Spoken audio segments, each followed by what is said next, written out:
মানে একজন স্বামী তার স্ত্রীর কাছেও নিরাপদ না।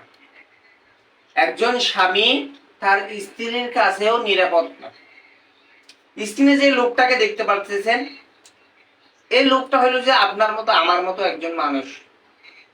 আপনি যেরকম বিয়ে করেছেন, আপনার বউ আছে, এরকম এই লোকটারও বউ আছিল। এই বউর সঙ্গে সংসার করেছে, এই বউর সঙ্গে খাওয়া দাওয়া করেছে, এই বউর সঙ্গে প্রেম প্রীতি করেছে। কিন্তু এই বউ মানে এমন একটা কাজ করছে, মানে এই মানুষটারে সারা জীবনের লাইফটাই শেষ। একজন মানুষের যদি হাত না থাকে সে কিন্তু চলতে পারবে, সে কিন্তু সমাজে চলতে পারবে, কোনো সমস্যা হবে না। একজন মানুষের পাও না থাকলে এই মানুষ চলতে পারবে, কোনো সমস্যা হবে না। কিন্তু একজন পুরুষের মেইন জিনিস যদি না থাকে তাহলে সমাজে চলা কঠিন।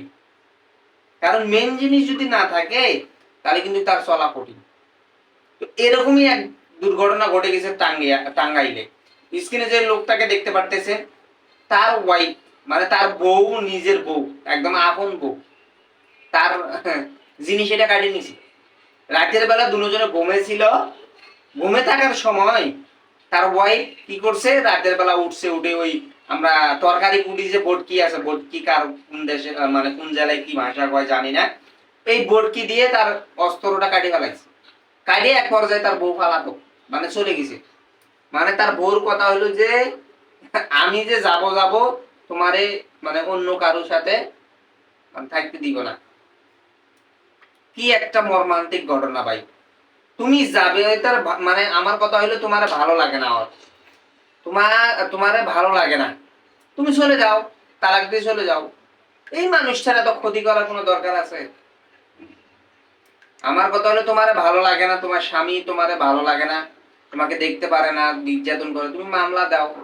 তুমি পাড়া প্রতিবেশী ভদ্র সমাজের মানুষগুলারে ডাকে বিচ্ছেদ হয়ে যাও। এরকম মর্মান্তিক ঘটনা ঘটানোর দরকার থাকে। এই মানুষটার লাইফটা শেষ। একটা কথা আছে ভাই, হাত কাটি গেলে হাত না থাকিলে এটা জোড়া দেওয়া যায়, তো ওই জিনিসটা কি জোড়া দেওয়া যাবে? আপনারাই বলেন, ওই জিনিসটা কি জোড়া দেওয়া যাবে? তো মানুষটার কত বড় একটা ক্ষতি হয়ে গেল। তো এরকম মহিলা থেকে সবাই সাবধানে থাকবেন। বিশেষ করে পুরুষ মানুষদেরকে বলতে, পুরুষদেরকে বলতেছি, আপনারা এরকম মানুষ মহিলা থেকে বিরত থাকবেন। কারণ ভাই আমরা পুরুষেরা এমনি থেকেই মানে অবহেলিত।